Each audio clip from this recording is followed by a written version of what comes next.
It means to me no more gatekeeping. I really feel strongly that students shouldn't have to need extra time, pre-established connections, access to these unwritten rules or secret knowledge to imagine a future in science or to find purpose and meaning in their learning and in their work. So when we bring career conversations into the classroom where every student already is, they don't have to navigate these systems alone without support. They don't have to rely on these forms of capital that are only available to some. So really it means to me, I think that we see career work as equity work, as work that helps students dream of and embody their purpose.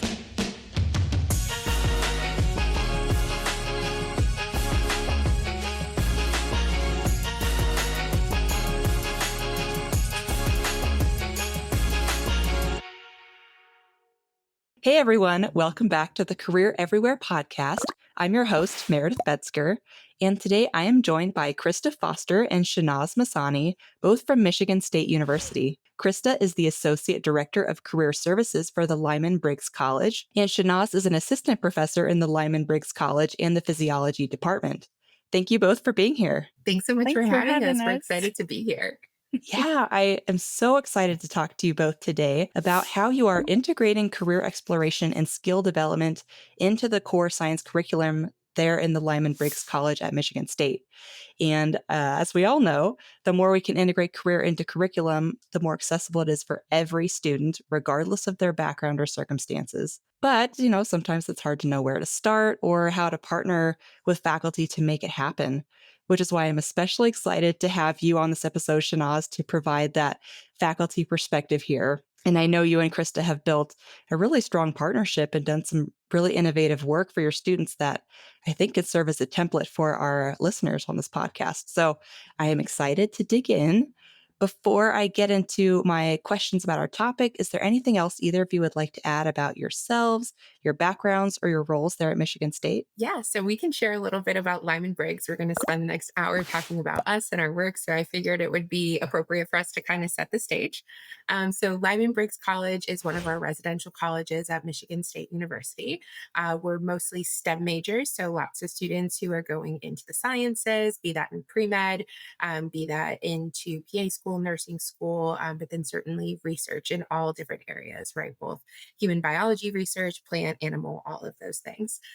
So within the college, our career team supports students in the typical career exploration, job search, resumes, but we also do a lot of graduate and professional school preparation, which makes our jobs just a little bit more interesting, right, in terms of how we're helping to prepare students. So part of that has been really helping students to make meaning of their experience, to apply that to the work that they're doing, which has been really exciting as we think about the integration of science and society. Yeah, so I'm a STEM professor, and as a faculty member whose expertise is education research, what I really value about working at Briggs is our strong focus on that, on bridging the connection between science and society. Krista always says, this is her joke, so I'll put it out there. At Briggs, we teach you how to clone a dinosaur, and then we also make you talk about whether what can be done should always be done, right? But as a scholar who's focused on equity and justice, that's really what draws me to working at Briggs with the faculty, with the staff, with the students, right? We have deep conversations about what can be done, what should be done, but also what becomes possible when we all work together across disciplines to dream about a better world. And so in my intro bio class, where we integrate, we first started integrating the career curriculum, we integrated it into a lab space, and that lab is a course-based undergraduate research experience that intentionally incorporates discussions on both the social constructions of scientific knowledge, but also in how we might use that to imagine biology that could work for justice. That's really great context. Thank you both. It just sounds, just from those brief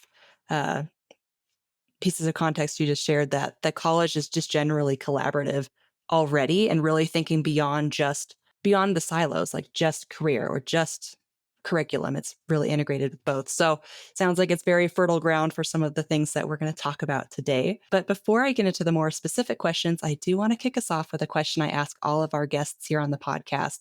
And that's, what does career everywhere mean to you? I love this question. I think that's something I've so appreciated about the work that You Connect is doing, right? As we start to think about what does it look like for us to move career work out of just happening in the career office, right? And so I think for me, that's really what career everywhere means. It's that it's everybody's job to help students to work towards these opportunities, right? Certainly, we know that students come to college to pursue their education, but they also come to college to get jobs. And so, when we can really help them to make meaning of those experiences, to have everybody be a part of that student success equation, right, the better off our students are going to be. And I think that's really why Shahnaz and I have felt so strongly about partnering, and how we've really looked to try to take down some of those silos, as you said, that have really persisted in higher ed for a number of years. Yeah, exactly what Krista said. It means to me no more gatekeeping, right? I really feel strongly that students shouldn't have to need extra time, pre-established connections, access to these unwritten rules or secret knowledge to imagine a future in science or to find purpose and meaning in their learning and in their work. So when we bring career conversations into the classroom where every student already is, they don't have to navigate these systems alone without support. They don't have to rely on these forms of capital that are only available to some. So, really, it means to me, I think that we see career work as equity work, as work that helps students dream of and embody their purpose. Well said. I love that. I also appreciated at the beginning of your answer, you mentioned the time element, because as we all know, not every student has the time to attend class and then go into the career center and maybe work a job or go home and take care of a family. So I think that's a really important element. Great. Well, now I would love to dig into our topic today, which is again, how you are integrating career exploration and skill development into the core science curriculum there in the Briggs College.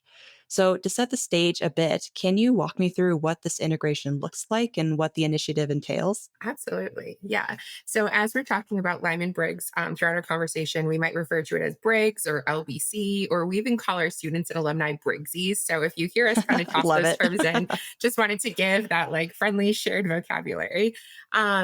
But yeah, absolutely. I think for us, this has always been about true collaboration, right? So, when we started to put together this curriculum, it wasn't that I had a set career curriculum and Shahnaz said, come and just give your presentations, right? This has been a joint partnership from the very beginning. And then as part of that, right, we've brought in undergraduate students, both as participants, but also as researchers, right? They're a big part of our research work, contributing to coding, helping us to put together manuscripts, even presenting their work at conferences, which has been really exciting to see. Our graduate students are in the classroom presenting this material to undergraduate students.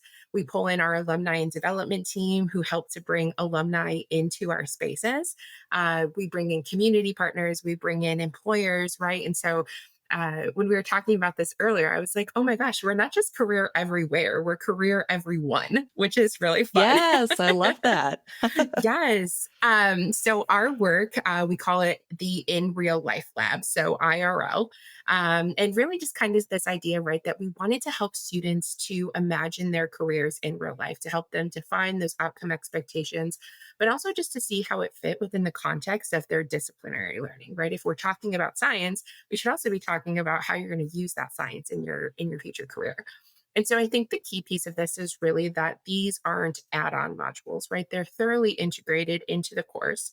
Another one of our strong tenets on that note is that the work is really purpose driven as opposed to destination driven, right? And so for us, that means that students think about the impact that they want to make through their career as opposed to just focusing on what job they want to end up in, right? Which can really help us when we get to some of those conversations about parallel planning and really starting to imagine what their impact can look like. So we've been really intentional about trying to embed partners in every step of our process. So again, alumni, employer partners, involving graduate and undergraduate students in the research. And through that, we've developed a curriculum that focuses on helping students to define and articulate their purpose, to do purpose-driven planning, to articulate their skills, and to build their professional networks. Yeah, to add to that, right, our hope was to give students space to see that what they're learning in their classes already matters, to give them time and space to process, to make meaning, to name the connections between the work they're doing now and the futures they hope to build. We also know that this work will never be complete in one semester in a class.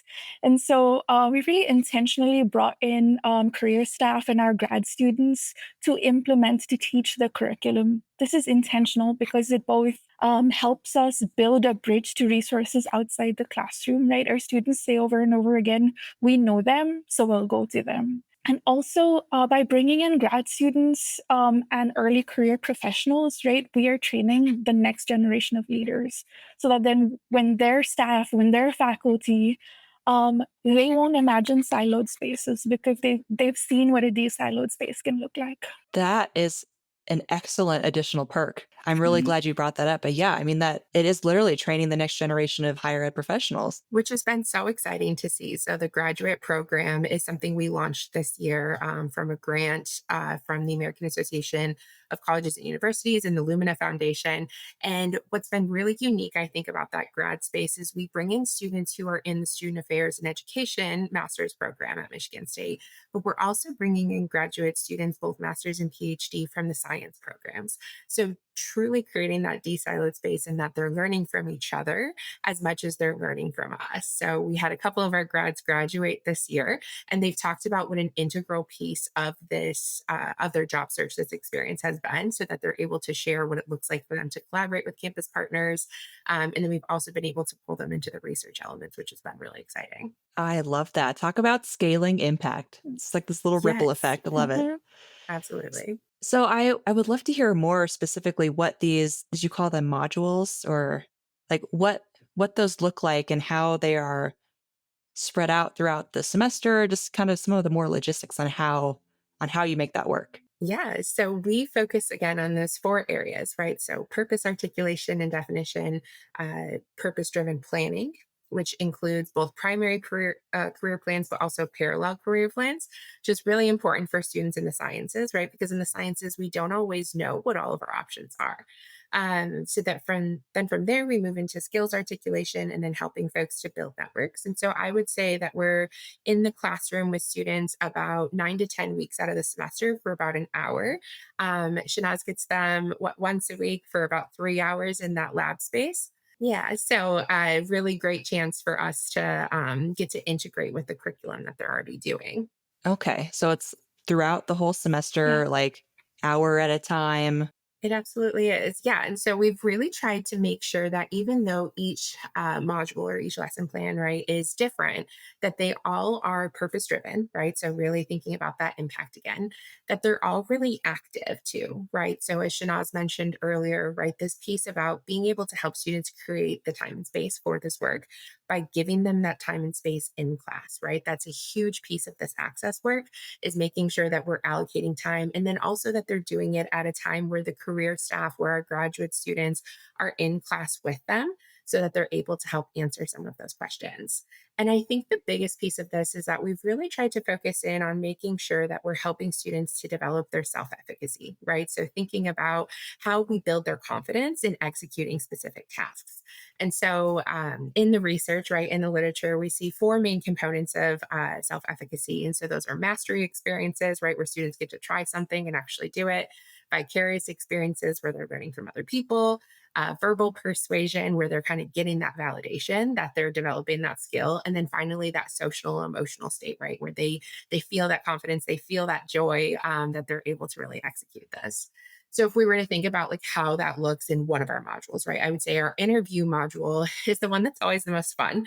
It's the one where we get to pull in the most partners. And so that module in particular takes place over 2 weeks. And so during that first session, we're giving students strategies for answering common interview questions, right? So focusing in on elevator pitches, talking about things like the park method to help answer some of those behavioral based questions, and getting them to think about their class context too when they're developing their answers to those questions, right? So thinking about how they've developed their teamwork skills in this course based research experience that they're having with Shanaz.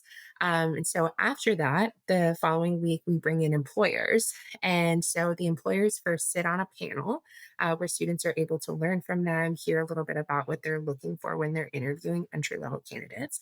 And then each of the students actually does a one on one mock interview with those professionals too. And so what we find, right, is because students get so anxious when it comes to interviews, this is a great way for them to have that experience in a really low stakes, really safe, like learning based environment. As an education researcher, right, it was really important to me to work with Krysta, who has this expertise both in the scholarship and then in the practical application in this space, right? To think through how do we design really intentionally experiences that give them multiple sources to build their self efficacy.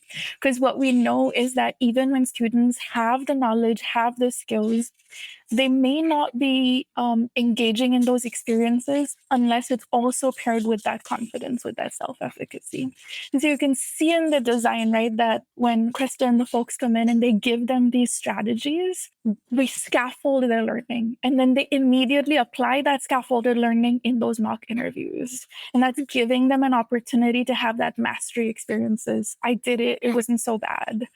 We're also embedding multiple opportunities for them to have those vicarious experiences, right? In stage one, where they've gotten that scaffold, they first craft a response and practice it with their peers, giving each other feedback. So, really establishing employers are experts, and your peers also have expertise and experiences that you learn from. Um, we also see so much verbal persuasion there, right? We get immediate feedback from the employers that students reflect on. It was always so heartening to see. I was so afraid, and they made me feel so much better. It was so reassuring. And also, they were really honest, right? They were really honest and kind and gentle in their feedback. And that really relates to that final source, right? Their social and emotional states. Like Krista said, our students, so many of them are so anxious about public speaking, about doing interviews. For so many of them, this is their first interview in an academic setting. And I remember so deeply my experience. It wasn't great. Shocker. I had no practice. And we hear all the time, right? I freeze or I ramble. Interviewing, speaking to others is hard. So we were really we were really invested in being able to provide them with this low stakes opportunity. And we see them come back and reflect. Not only it wasn't so bad, but also sometimes it didn't go so well. I did actually freeze. And we want them to have that experience when we're there, when the alumni are there, when the employers are there to build them back up, to show them that one failure isn't the end, right? Failure is just an opportunity for us to think and process and move forward. Yeah, it sounds like it's a lot of real world applications of what Yeah. they're like the Yeah. content of the course itself. Mhm. And they're learning how to apply it in interview answers or apply Yep. it in just how they explain their skill set, which I know Mhm. we'll talk about here in a little bit. But Mhm. yeah, it just sounds like it's just very applicable knowledge that just builds on each other or builds on itself over the course of the semester. Yeah, absolutely. And I think as well, in making meaning of those experiences and articulating them, framing it through, and how does it help me embody my purpose, right? I think that has been really powerful for our students. I think so too. I think that reflection, right, is such an important piece of this. So throughout the semester, throughout each class period, students have a workbook that they're reflecting on the content that we're sharing, or they're writing down their ideas about how they might answer a behavior based question or what they would put in their elevator pitch. So they have those really tangible notes, but then we're also asking them to reflect on, do you feel more confident? What about this was impactful? Like, how might you use this in the future? And I think that that time for reflection, that time for meaning making is so, so important. And that's something I've really valued about my work with Shahnaz is that she's always really intentional about pushing us to think, how are we helping the students to see the value of this work for themselves? Yeah. And plus, I imagine the reflection gives you some interesting feedback and data on how to improve or adjust the program going forward. So much data. Yeah. That's been the other great piece about working with Shahnaz is the research is there. We're happy to share a little bit more about that too. I think that's something we'll get into a little bit later. Yeah. But that's something that we've been really invested in is making sure that we can continue to have an evidence-based approach to the work that we're doing. Yeah, absolutely. And I did want to make a quick note for anyone watching or listening that there is a full blown article about this process that Krysta and Shahnaz uh, co-wrote. So I will make sure to include a link to that in the show notes. So if you want to like really get in to the nitty gritty of the who, the what, the where, the why, and all that good stuff, I will make sure that that is in the show notes so you can check it out. Oh my gosh, can we hire you to be our PR team? Oh, yes. We'll just, we're going to share this thing far and wide. I love that. Awesome. Okay. Is there anything else either of you wanted to add about like what that typical classroom session looks like? I know you really dug into the interview module, but want to give you a chance to add anything else before I move on. Yeah, anything else that you would add, Shanaz? I mean, we could talk for hours, right, about Right. each of the modules. And certainly the research article dives into that, really focuses in on each of the experiences that the students have. But I think at the core of it, right, it's always coming back to how can we help students to see their purpose reflected in this work? I think maybe I'll add one last piece. I know we talked about the grad students before, right? But a lot of our work with the grad students outside the classroom and the undergrad students that we have facilitating curriculum in the classroom revolves around how do we facilitate things equitably, kindly, gently. This work, we're asking students to reflect so deeply on their self-worth, on their purpose, is really vulnerable work. And so we really want to make sure that we have a classroom that is scaffolded but kind and that sees them as humans that we value and we care about. Yeah, I love that. They're not just a number in the enrollment class. They are real people with individual needs. So that's Mhm. great. Krysta, you mentioned in our prep call that many students don't recognize that their classroom research as actual research experience. I'm guessing a lot of folks see that in other science colleges. So, how does your curriculum help students make meaning of their academic work and connect it to their career goals? Yeah, I can take this one. Uh, I think we set up spaces in the academy that are siloed, right? So you come to class and you build knowledge and you build skills. You go somewhere else to reflect on who you truly are, what your values are, what your skills are. And then you have a third space where you network and you shadow and you get internships and you learn from others, right? So it's this, what are my skills and values? Who really am I? And what have others like me done? All in different spaces. And that's what IRL brings together in a single space, right? We see it as an opportunity to have students reflect as they do. So they're building the skills and knowledge, and at the same time, they're given space and time to process. How do these skills fit with my purpose? How are these skills, the skills that employers and alumni say that are important, that they used? Um, and so these pieces that are generally separate now come together in the classroom. And I think like that's the convergence that helps students make real meaning of their academic work. Um, it's all in the design. I think it's so cool to get to hear Shanaz talk through that piece, right? After teaching this class for a number of years and doing some of that legwork, right? We know there are faculty members who are already doing career work. And so we're so excited that we were able to come in and partner on that now. But to, yeah, see those two things happen in bubbles for so long was so challenging. Students would come into my advising appointments and say, I want to look for research, but I don't have any research experience. And then we would talk about, okay, well, like, tell me about your classes. And so then they would talk about how they're in intro bio. And I was like, I am pretty sure because Shanaz is my office neighbor that you spent your entire semester doing a research project. And so I think exactly what Shanaz has said, right? Being able to have those students reflect on what are my skills, who am I, and what have other people done all within that one space to make meaning of their experience is just, it's so impactful and something that we don't always get the chance to create space for in academia. Yeah, it's so important to connect those dots.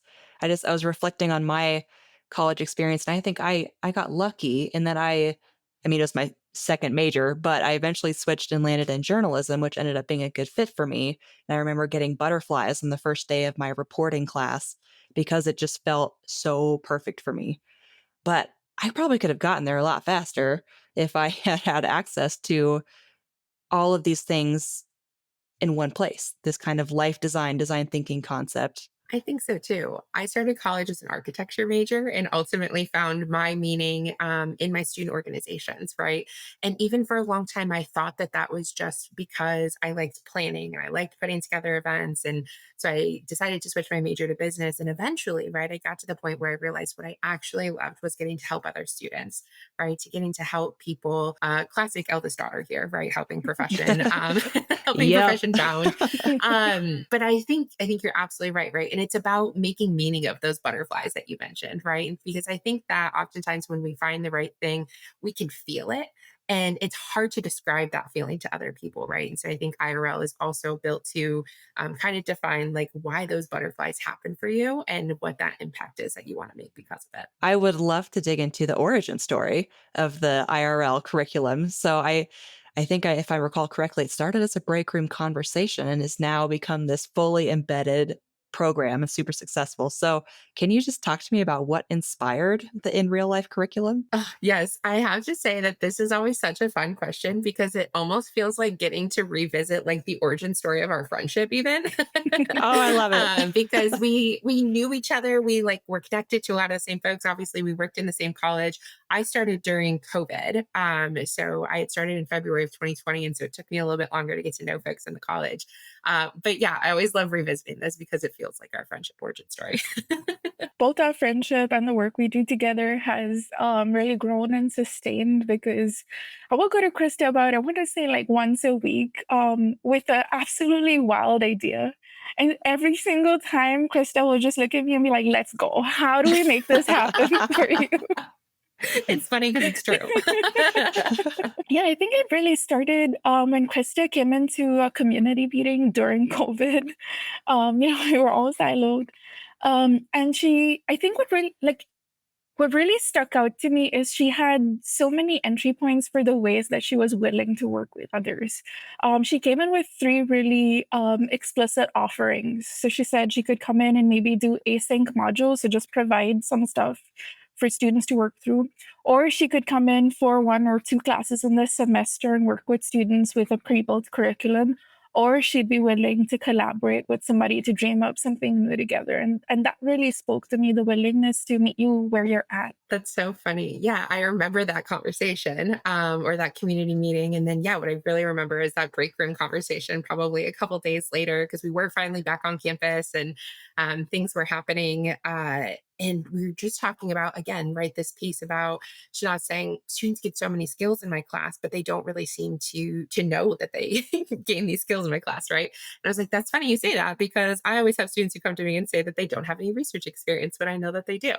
And so, right, because our two systems, because our two types of positions, right, usually happen in such separate spaces, we're like, we're having these two really like common things pop up, even though we sit in different spaces. So, the first thing that we really noticed is that students felt unsure about where they were headed, especially for those folks, right, who might have come in and they thought that they wanted to go into medicine, right? Because oftentimes when students say, I like science and I want to help people, they think the only thing I can do is become a physician, right?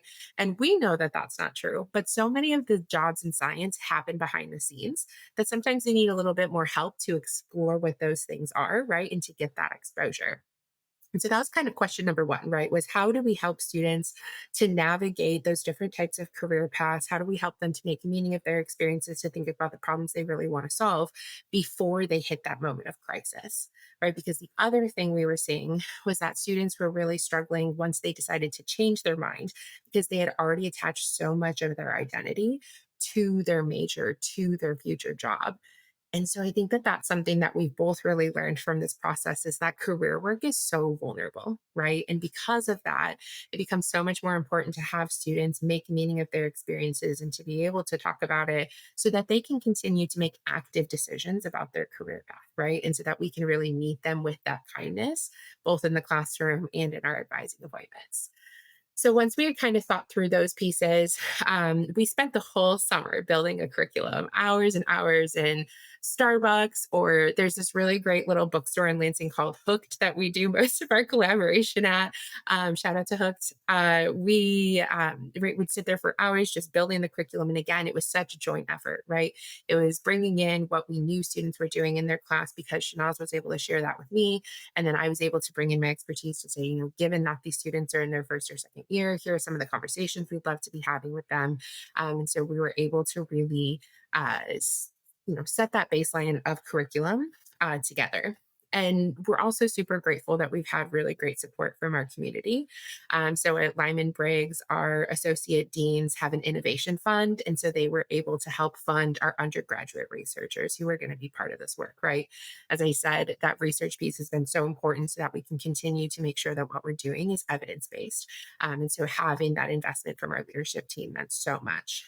We also were able to bring in a graduate student from our scholarship of undergraduate teaching and learning that specifically focuses on, again, helping to train the next generation of educators, right, by bringing them into that work and helping them to understand how undergrad students learn. And so we brought in Hayden Perkins, who's actually a faculty member at Arizona State now, and is doing this type of work with her students there too. And so bringing all of those folks together ultimately led us to start to collect some early data. And then through that, right, we entered the Curriculum to Career Institute with AAC&U. And from there is kind of where we found our grant funding to continue the grad program. And so I know that that's a really long origin story, but I feel like there have been so many iterations of this that it feels important to kind of mention like all of the players who kind of helped us to get here. Yeah, I'm glad you added that additional context. And again, for folks who are listening, you can find all those details in that report that I'll include in the show notes. Um, I'm assuming also that includes some of the grant funding elements too, because I'm sure people will be interested in that as well. Because funding is always a toughie sometimes. It Yeah. is, especially right now.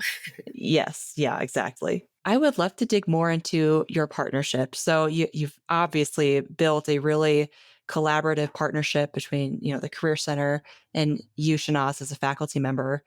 Is What advice do you have for other career services leaders or faculty members who are looking to build a similar partnership? Because I know, again, historically, there has been some walls in between those two organizations. There absolutely have been, right? Keep coming back to this idea of like those silos, right? And trying to remove some of those barriers. It's funny because over the last 3 years, as we've been doing this, Shanaz and I have had the chance to go to a lot of conferences together and separately. And what's funny is that in all of those spaces, there are career services staff asking how we can get faculty involved, right? That's always the common question. And yet, I'll add that in my disciplinary conferences, the entire conversation revolves around we want to do this work and where can we find the career professional. So it's just the same story in a different place. It's so funny to see, right? And so I think that what we've really gained from this is the short answer to this question, right? We're really bad at short answers in general, but the short answer to this is that people on your campus probably want to collaborate. So find those people, right? Find those people who want to collaborate, find your champions, find the folks who are really going to invest in it. That being said, I think that the shared commitment to collaboration is really key, right? So, as we've talked about quite a bit at this point, right, this was a true collaboration. It was something Shanaz and I built together. I think we've come to appreciate that process is just as important as the end goal, right? So, it's been really important for us to think about how do we work together, not just how do we arrive at this outcome, and really kind of staying open to maintaining a commitment to the end goal. In terms of impact as opposed to exactly what we think we should. Yep, that's so true. I think our partnership works because when we spent that summer, we spent a lot of time building the curriculum, sure, but we also took so much time to kind of discuss our long-term vision, our hopes, our dreams. We took time to build shared purpose, values, and trust. And I think that really holds us, right? Through this like long journey that we've had together. We've had to have some pretty hard conversations, right? About priorities, timelines, power, space. And building that trust early on meant we didn't have to avoid them or kind of sidestep them, right? We had enough trust to talk through it with each other. We stayed in it, because we'd taken the time to establish trust and because we were so aligned on why we're doing this, right? We know we're doing this to shift what students experience, to truly transform who gets to feel like they belong in our spaces. Um, so I guess that would be my advice, right? If you're trying to build this partnership, take that time. Don't just look for alignment on outcomes. Look for people who will sit with you in the coffee shop and do that relational work. That would be my advice. I think so too. Just one more thing I want to add. I think that first of all, I think Shahnaz is the healthiest relationship I've ever had. Love it. And part of that, right, I think is because we have such productive conflict, right? And I think conflict gets such a bad rap, right? That it feels like something we want to avoid. It feels like something that we shy away from. We think if we have conflict with somebody, we can't work with them, right? And I actually think that when that level of trust is there, right, that's really what helps us to have, again, what I call productive conflict, right? Because we're able to create a better solution together than we would be able to separately. And I think by always assuming that the other person is coming in with the best intentions, by always valuing each other's expertise, that's really helped to keep both of us invested in the work and invested in keeping each other in the work. So I think something else I've really appreciated about this is that we're always pulling each other into other people's spaces, right? So if I am presenting to the career team on campus, I'm bringing Shahnaz with me, right? And then if she's going to talk to some of the other science faculty on campus, right, I'm headed out with her.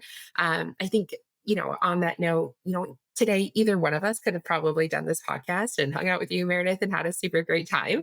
But I think that there's just something so special about when the two of us are together, what we're able to share, the different perspectives that we're able to bring. And I think that's been super key to our collaboration. Yeah, I love that. You clearly have a good partnership and friendship here. Um, I I'm putting myself in the shoes of maybe some of our listeners who really want to collaborate with faculty like you all are doing, really have that kind of relationship. Based on your experience working together on this project, is there anything you would tell them about how to make a compelling case to a faculty member to do this kind of work to incorporate more career in there? Because I know sometimes for some faculty members, they are hesitant to bring the career and vocational element in. So I'm curious what your thoughts are on that. Yeah, I think for me, it's about finding faculty who truly center students, right? What they want, what they need, what their dreams are. And then talking to faculty about what you mean by career work, right? What are we doing here? Why are we doing it? Like we said earlier, right? Career work is equity work, but it's also, for me, it's world building work. We get to build the world we want to when we live into our purpose. And to share that experience with your students is something that's powerful. It's something that we should be doing in education. So kind of framing it in that light has made a lot of my colleagues go, "Oh, I didn't think of it that way." Awesome. That is great advice. Thank you, Shanaz. So find those student focused Mhm. faculty members. All right. Krista, anything else you want to add on your experience? Oh, I think Shanaz put it so beautifully, right? And I think that's what's drawn me to work with her. I think it's what's drawn me to work with other faculty on our campus too. I think at a time where the value of higher education is being so questioned, right? When there's so much pressure to put out results that say that there's a return on the investment, right? We know that that return on investment is not always monetary, right? There are other things, other skills that students are gaining from their experience. And so I think for me too, one of the things that I try to bring up when I'm talking with faculty is reminding them that they are giving, right? You are giving students this incredible experience in your classroom. And all I want to do is help them to realize that and to articulate it, right? I want them to see the value in your course. I want them to see the value in the information and the experiences that you're able to give them, and to be able to articulate that within their disciplinary learning. I think has been such a core piece of this collaboration too, and in bringing other faculty members in. Yeah, that's a great point in that not all ROI is monetary. And if students don't know how to articulate the skills that they've learned, then it looks like they didn't get a whole lot out of the experience. So yeah, that's a really, really great point. So I want to return to the data element we were talking about a little bit earlier. And I would love to hear about any results that you two have seen since launching the in real life curriculum. That could be anecdotes, it could be data, whatever floats your boat here. This is our favorite thing to talk about, I think. We're also in the midst of writing our second paper right now where we're really focused on the impacts. Nice. So I think a lot of this is, yeah, it's been really top of mind. It feels like something we're talking about every other day as we're sitting down to write.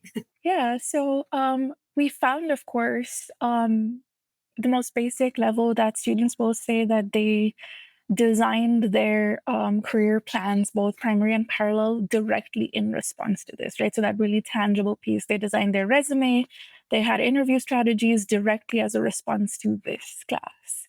I think more broadly, we see three main impacts of the work. We see students articulate that doing this within the course has helped them really identify their purpose and be able to articulate it to others. We've seen impacts on the development of their STEM identity, which we know is so important for their resilience, their well being, their long term retention in their fields and their disciplines. And we see this through building their self efficacy, right? Exactly what the curriculum was designed to do, as well as by building their outcome expectations, which put very simply is if I go into blank experience career, what might I expect to get from it? And so we see that develop over time. And I think finally, and one of the most powerful things we see is impact on access and belonging, right? Belonging in their discipline, but also in their class, with their peers, with the teaching team, and with the college. Um, I think what we've been working on most recently, and really my favorite thing to talk about, is purpose, that purpose driven approach. Because you see students say over and over again how scary and overwhelming talking about their purpose is. And so, a kind of student quote that comes to mind, right, is a student saying, you asked us, what's your purpose? And that's a really big question. And so I thought to myself, how am I supposed to answer that? If I have a bad answer, does that make me a horrible person, right? It's this intrinsic intertwining of what we do and who we are that makes this work really important. And they talk about how having it broken down, doing this in a space with peers and with us is really helpful because it makes it seem a little bit less scary. And I think the other reason purpose as a theme really speaks to me, it's why I continue to do this work, is that it allows us and our students to dream, right? So we have students say, I don't need to be just a scientist. I can bring my love of arts and humanities. I can bring my unique set of interests and skills, and then I can apply it to the way that I practice science, the way that I practice medicine. And so it's truly like the purpose of my work is equity, right? And this is really allowing them to see how they could change the world. That's so powerful for me. It really is powerful.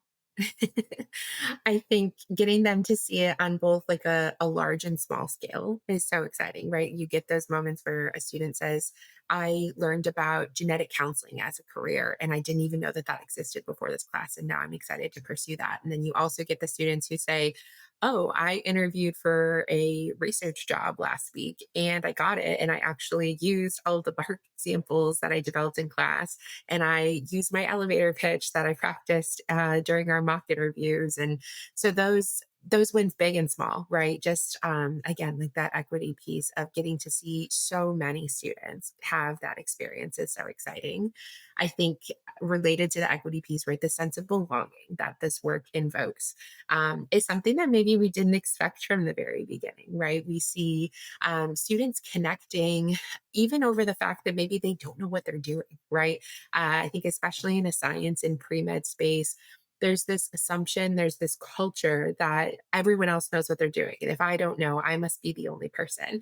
And so actually as students start to have conversations with one another, they're like, oh, like we're all kind of figuring this out together. And so not only can we rely on the support that we're getting from Dr. Masani, from Krysta, from the grad students who are coming in, we can rely on each other. One of our students who was in the class was telling us that she actually overheard a conversation during lab where one student had asked another if they wanted to go to a career fair together. And I was like, that's it. That's the dream. That's perfect. Which is such a like a silly, nerdy thing, but it's so just like so reassuring. But again, I think that belonging piece, right? There's been so many good quotes from this work because we do a lot of qualitative data analysis. And so I think there's one student in particular who just talked about how when they came into this work, right, they're a little resistant at first, right? Doing career work in your biology classes is not something that goes over super well with college sophomores and first year students every time. And so they talked about how they just felt like they kind of got like trapped in the room. There was one student who said, I felt like a mouse who got trapped the first time that Krysta came in. And I was like, oh God, now I have to deal with this big, scary career question. And I was not anticipating having to do that today. And so we do see a little bit of resistance at the beginning about, why are we doing this here? But then what we find is by the end of the semester, right, we are getting those stories about this helped me to decide what kind of career path I want to pursue, or I did get a summer job because of this.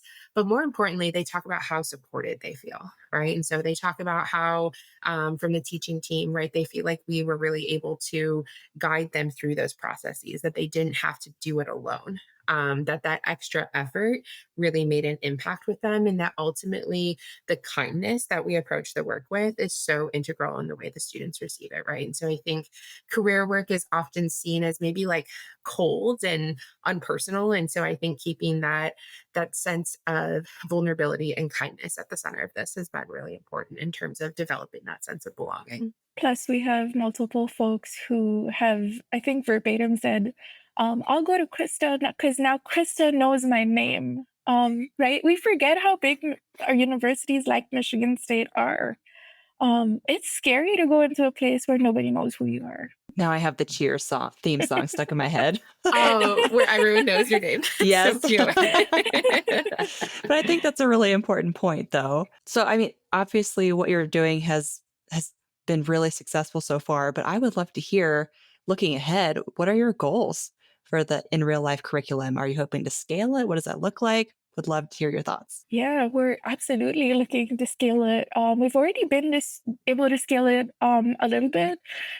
So it started with just, Krista and me and my little sections of biology. And we've scaled it to pretty much a majority, I think 10 out of 12 sections at Lyman Briggs of intro bio incorporates some form of the curriculum. We've also really excitingly, over the past year, scaled it into the biology curriculum outside Briggs, so on main campus. And I think what's been important in that process is, again, we've taken that really relational approach, right? We're not here to give you a pre-done curriculum, put it as a plug and play curriculum. We're going to spend time working with the faculty to think through, what is your context? Who are your students? What are your dreams for them? What are their dreams? And then how can we work best to kind of modify, to edit, to dream up a curriculum that works for you and your space? And that's been a really exciting process. Yeah, I think Shahnaz's lending her social capital, right, to this work has been so important. Being able to go into another space with Shahnaz and to have her share that as a faculty member, right, that we are able to adapt it to these different contexts. I think really speaks to this idea, right, that if you can find one person that you have that shared vision with, right, like you can use that to create a ripple effect, right, that when you share a vision and a purpose, like that scaling really becomes possible. And so as we think about the work specifically for our Briggsies, right, within the residential college, the idea is that we're building towards a space where there will be a career education experience in each year of the core curriculum at Lyman Briggs. So again, we've really been focused on embedding it in the core curriculum as opposed to doing like a standalone career class, strictly because of that equity piece, right? Really wanting to make sure that we're meeting students in a space where they're already academically engaged. So the long-term plan is that in their first year, students would have that opportunity to really kind of explore themselves, to explore their interests, to get to know the resources here on campus. That in their second year, which is where the intro bio course typically takes place, they're doing that purpose development, career planning, skills articulation, and laying a foundation for their networks. in their third year, so at that junior level, right, further developing those networks, really using the skills that they've gained to make meaning and to share that meaning with other folks as they go into interviews, as they network, things like that. And then finally, in that senior year, right, really bringing this all together, and giving them time and space in the classroom again, right, to pursue whatever it is that comes next, right? Getting their resume looked at, working with a career advisor to do some job search, right? Or to work on their personal statement, and to really give them those tools so that they're able to be successful. Sounds exciting. We might have to do an episode 2.0 of this and Would check love back that. in a couple years and see where you're at. Absolutely. And I might also think about, I know we talked about scaling across our institution. We also have partnerships now through kind of AAC&U. We've been talking to different campuses about what building these partnerships might look like. We have a wonderful collaborator from University of Buffalo who we're thinking through. So she does career work in her space. Melissa McCartney is she's that's her name. Hey Melissa, she will hear this. I will make her. But kind of thinking through what she's doing in her space, what we're doing in our space, and how we can again build stronger, more cohesive visions together. I think that's the dream, right? To find other dreamers and do the work together across our institutions. Yeah, shameless plug. We would love to work with folks who are listening to the pod. We're like, we would love to see what it looks like to do IRL on our campuses. We'd love to have a conversation. We're having some conversations with some other campuses coming up. Typically have a slew of folks that we're meeting with after conferences just to talk about what it could look like. So would love to chat with folks after the pod too. Yeah, if they do want to reach out to either of you, where's a good place for them to do that? Yeah, so we're both on LinkedIn, so you can absolutely find us there. And then our emails too. Mine is just Krysta@msu.edu. Masani, so MASANI sh at msu.edu. Okay, great. And I'll be sure to include links to both of your LinkedIn profiles and your emails in the show notes as well, so folks can reach out to you. Before I start wrapping us up, is there anything else either of you would like to add? Any final pieces of advice for our listeners? Maybe I'll add that as an ed researcher, encourage folks who are designing this type of work to look to what's been done before, right? There's a lot of rich, deep scholarship and theory that will guide you as to how do students make these decisions? What goes into making these decisions? And it'll make your work, your curriculum so much more applicable and so much stronger, as well as pairing that like theoretical approach with the practical application and the time to do it in class. Don't tell students what to do. Give them time to actually do it. And like pairing theory and practice with that iterative research-based design. I think that What I love about Shahnaz is she always brings it back to theory. We were I we love were it. Such an preparing. educator. Oh my gosh, yes. We were preparing our presentation for, I think this was AAC&U, right? We were getting ready to present in Puerto Rico at their class conference this past year. And we are trying to come up with more of like an interactive session, right? We were going to present the work, but we're also going to try to help folks to start to imagine it on their campuses. And Shahnaz was like, what if we ask everybody in the room to think of their favorite theory and then build their curriculum around that? And I was like, the thing I love about you most is that you think that everybody has a favorite theory. and tell them what happened. Oh, uh, and multiple people in the room told us afterwards, oh yeah, actually, like I do have a theory that I like to use when I'm coming up with student work. I do have a favorite theory, and even made it all the way to our grad team meeting that week. And of course, especially our student affairs grads who are really super steeped in student development theory right now, we're like, oh yeah, like self-authorship by Baxter McGolda, like that really speaks to my soul. And I was like, I was proven wrong yet again. There you go. I love that. Awesome. Well, those are two great pieces of advice. I do want to be mindful of our time here, so I'm going to start wrapping us up with this segment we do at the end of every interview, which is this answer a question, leave a question thing. So I'll ask you a question our last guest left for you, and then you'll leave a question for the next guest. So our last guest was Christine Cruz Vergara of Handshake, and she left this question for you. What is a previous belief you had that you have now changed your mind about, and why? Oh gosh. Christine, always coming in with the hard hitters. Right? It's funny because the first thing that popped into my head was like something really silly. I used to believe that leggings were not pants, right? Like I was like a hard and fast, you have to wear leggings with like a dress or a long shirt. But let me tell you, especially post COVID, I've completely embraced like the athleisure life. She loves a good pair of leggings. Preach. But Yes. right, I know we need that comfy work from home vibe. I think on a more serious note, maybe so like I said, textbook eldest daughter, right? I'm a perfectionist, right? Or a recovering perfectionist is kind of how I try to look at it now, right? That I always kind of thought about things as if I can't give it 100%, right? If I can't give it my all, like I'm not even going to do it.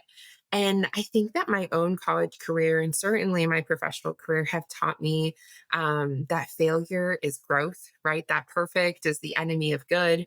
And that especially in this work, right? It's happened in so many iterations, right? We get student feedback, we go back and reimagine things, we find new resources, we think about how we can make things better, right? And so certainly when we started the work, right, like the interview module, I know we keep coming back to that, especially, right? Like they just recorded responses to interview questions, and then Shahnaz and I gave them some written feedback. And now, right, we've been able to turn that into a much more interactive experience that, you know, from the beginning, we're like, wouldn't it be great if students could do a mock interview?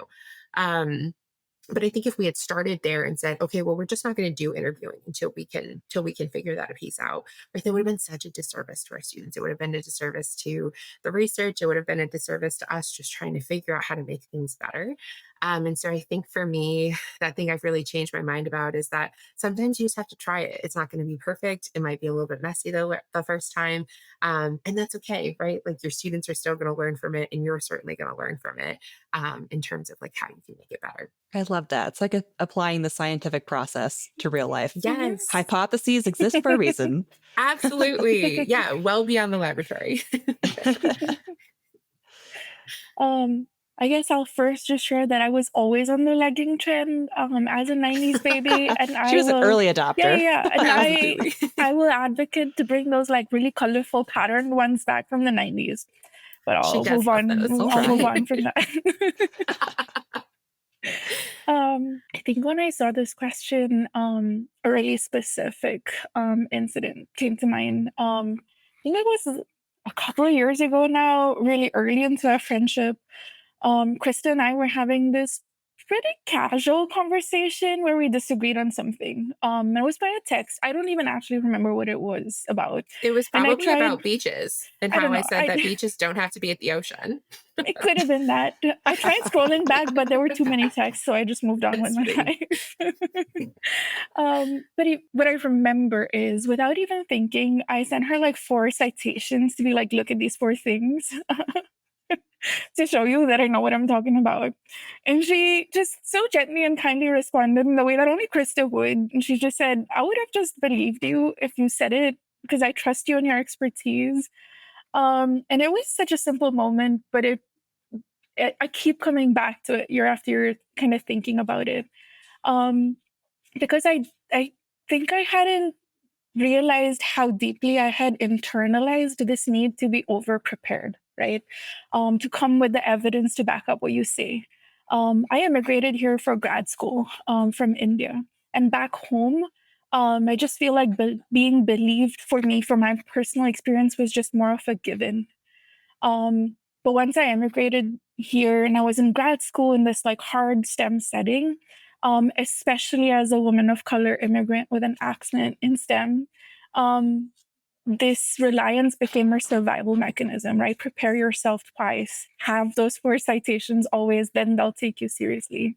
And so this was like one moment amongst like a series of moments with Krysta and with other folks that are now in my circle, that I describe as my journey to unlearning this, right? And to remembering how deeply I have experienced and how much I value trust as relational, not just earned through labor or a degree. And it reminded me that I can find that here. So that's my belief. I love that so much. I appreciate both of your vulnerability. Those are really beautiful answers. Yeah, that was a hard one. It really was. It really made us think. to I think too, follow. when we were answering it, we came up with like a couple funny things that we once again got into our debate about. Shahnaz and I have a longstanding debate about whether or not you can have a beach not on the ocean, right? So I grew up in Michigan, right? So to me, anything that is sand that meets water, especially on the Great Lakes, right, is a beach. And so we keep having this funny argument about Yeah, and I know that is incorrect because beaches are saltwater. You know to your core that it needs Yeah. the ocean. Yes. So yeah, so we were like, okay, we have to come up with something better than like our beach thing. We're like, if we ask our students to be so vulnerable in their career work, certainly we can be a little bit more vulnerable about things we change our mind about. I love that. You're leading from the front. Yes. I think what it came down to was, as we think about like our work together, that purpose is not something that just shows up that you discover, right? It's something that you work towards, that you embody, that you define for yourself. And so our purpose work is really predicated on having students identify their top 5 words in relation to their skills, their values, their interests, and the societal impact that they want to make. And so we drew our question from that centering of purpose. Yeah. So when we think about our work, we've kind of sat down and determined what our top 5 are, which we felt like was only fair if we're going to ask somebody else to do it. So when we think about our top 5, the things that inform our work are active application, right? Having students do that work in the classroom, reflection and articulation, a purpose-driven lens, disciplinary context, and community. So we'd love to know for the next person you chat with, if you had to define your personal and or professional purpose in 5 words or short phrases, what would they be? Oh, I love that. That's a good question. Thought-provoking one. Yeah, hopefully so. All right. Yeah. I will be sure to post that to the next guest. Well, thanks so much for having us, Meredith. Yes. Yeah. Thank you both for taking the time to join me on the podcast today. This was such a wonderful conversation. And I feel like we covered a lot, and we probably could have gone for another hour at least and covered so much more. But like I said, we might have to have you back on here in a couple of years, and you can give me the update on how IRL is doing. Yeah. I love IRL. that. Thanks for having I love that. How IRL is doing IRL. Indeed. As the youths would say. Yes. Yes. All right. Well, thank you both again, and I hope you have a great rest of your week. Thanks for Thanks, having you us. too.